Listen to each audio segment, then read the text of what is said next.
run up to the war of Lincoln's aggression.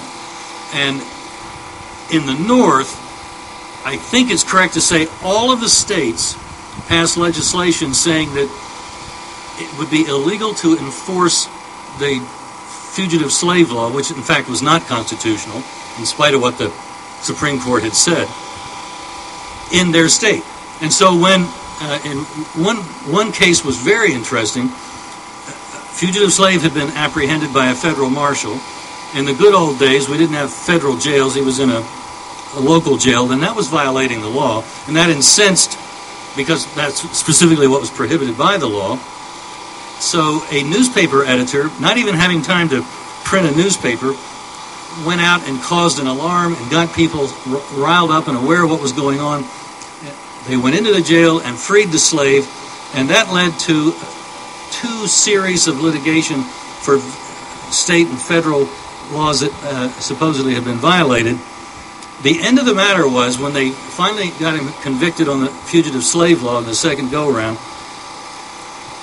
there was a writ of habeas corpus issued by the state Supreme Court, making sure that the newspaper editor didn't serve any time in the jail. And that was the end of the matter.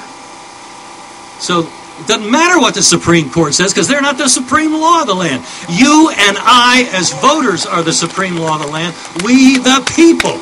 And that's the way we're supposed to resolve a constitutional issue, in the ballot box. And so when states began to get a little uppity lately, it, as far as I can tell, started with the Real ID Act, which would have made a national ID card out of our driver's licenses. When 12 states, maybe more now, enacted legislation saying, we'll put our bureaucrats in jail if they even think about sending that data that might be put on that card to Washington. As a result, it's been over 4 years now, and the feds have not invoked the sanctions that they might have, which of main concern perhaps to most of us would be, couldn't buy a gun with a driver's license, couldn't get on a plane with a driver's license from that state, whatever state it might have been. And the feds have just said, okay, never mind. So there's obviously a strength in numbers. Well, that gets interesting, because already 8 states have enacted a Firearms Freedom Act. If the gun is made in the state, identified as such, and stays in the state, no federal firearms laws apply.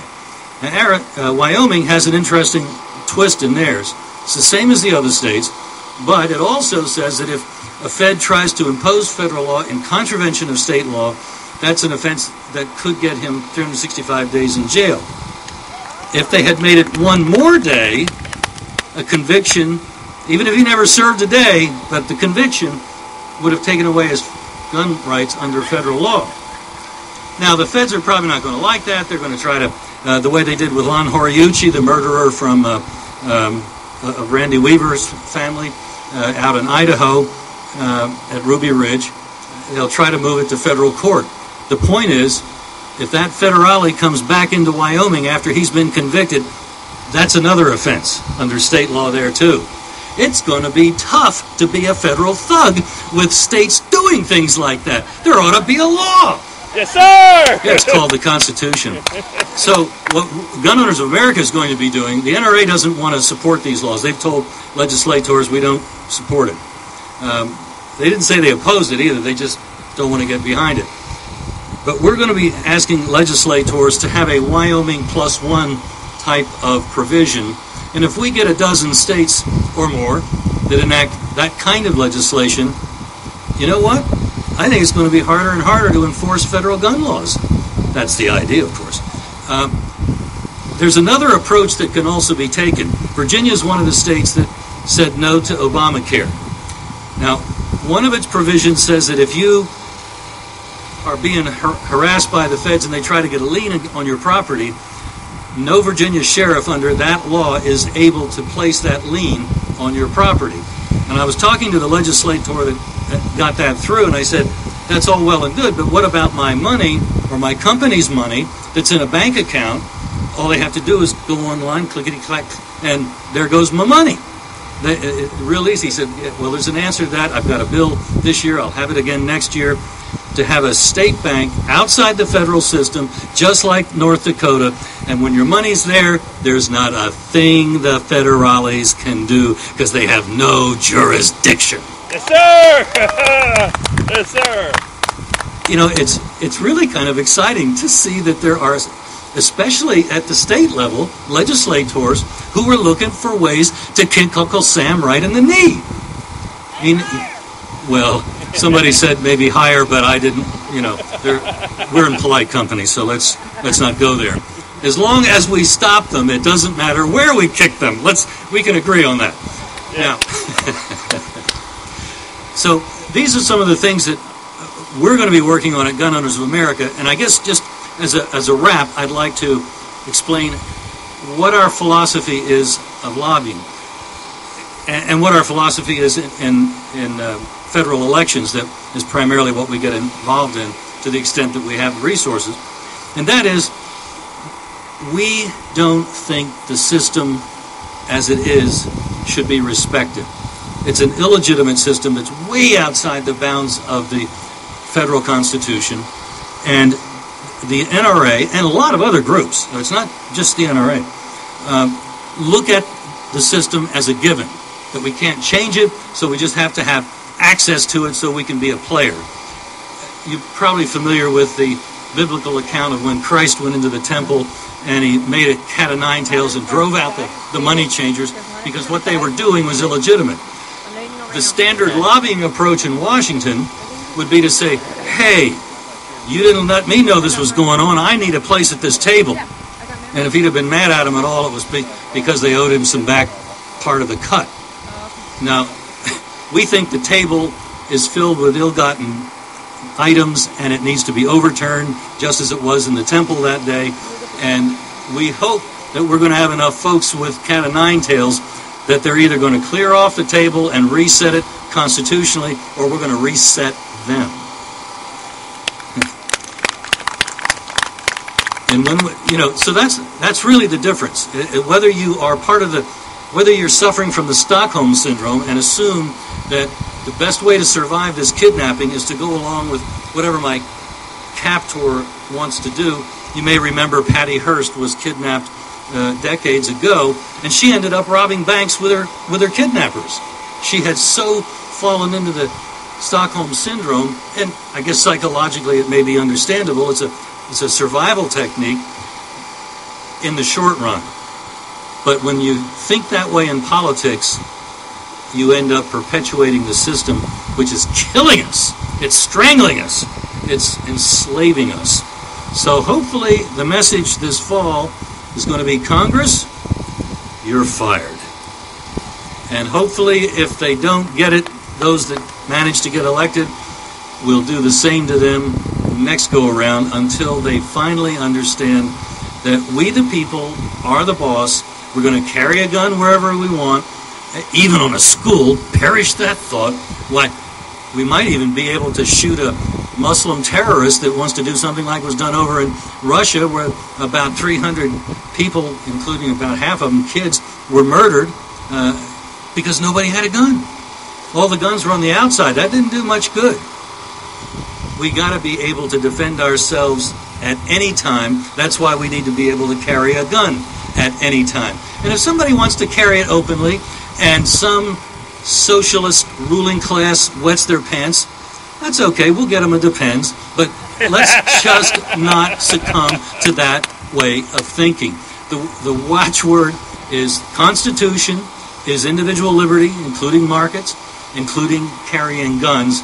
And an armed people are much more likely, as George III found out, going to be able to protect those freedoms than a disarmed people. So thanks for coming here with your guns today.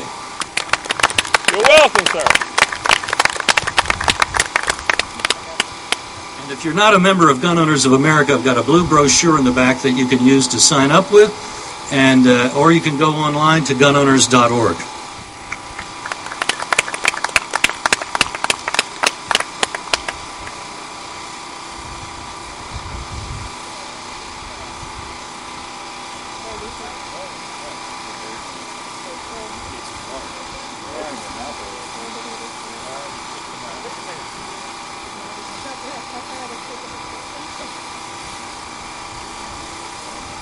Ladies and gentlemen, I'd now like to introduce Mr. John Rowland, Libertarian candidate for State's Attorney General of Texas.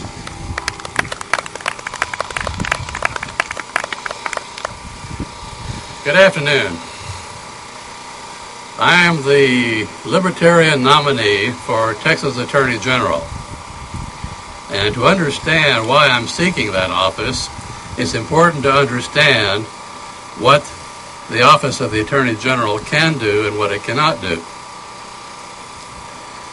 The Attorney General cannot do all the things that a lot of people think it should be able to do or would like it to do.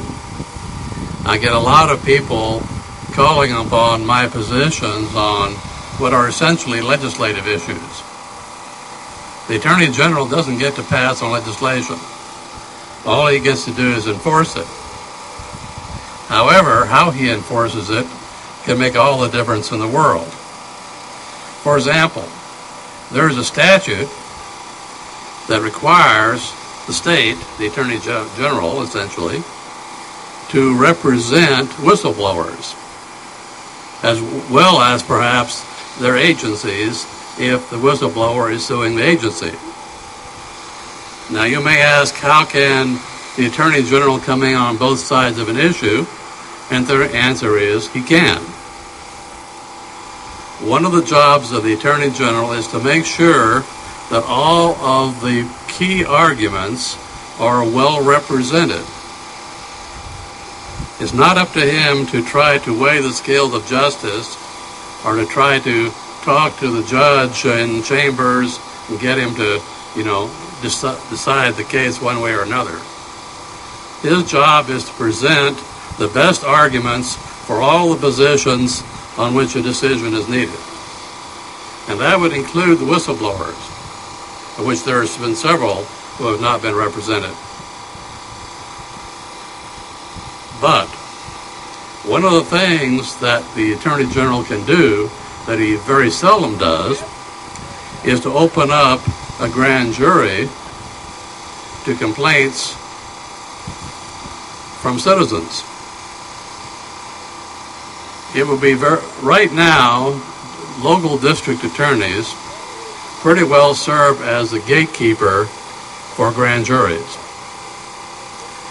They stand in the way of any citizen trying to bring a complaint to it. And very often those complaints are about official misconduct. So one of the things that I would do as Attorney General, because I cannot, as the current law says, actually initiate a criminal case against a local public official. The DA is charged with doing that. But what I can do is to open the grand jury to a complaint from a citizen and then arrange to get a special prosecutor appointed, which of course could be someone from the AG's office. Now, that might require going all the way up to the Texas Supreme Court to bypass the opposition that would undoubtedly develop in lower courts, especially if the grand jury is investigating misconduct on the part of perhaps the judges themselves or their cronies. There's a lot of official misconduct. It is a serious problem. Most official corruption begins at the local level. Local government is the incubator of public corruption, from which it spreads to the state level and then to the federal level. The local level is a level at which it needs to be nipped in the bud. But all too often people are derelict in their duty to supervise their local officials.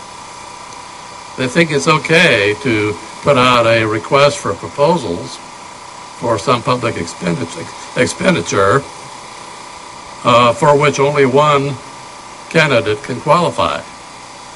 probably the friend of some public official, maybe his brother-in-law or something of that sort.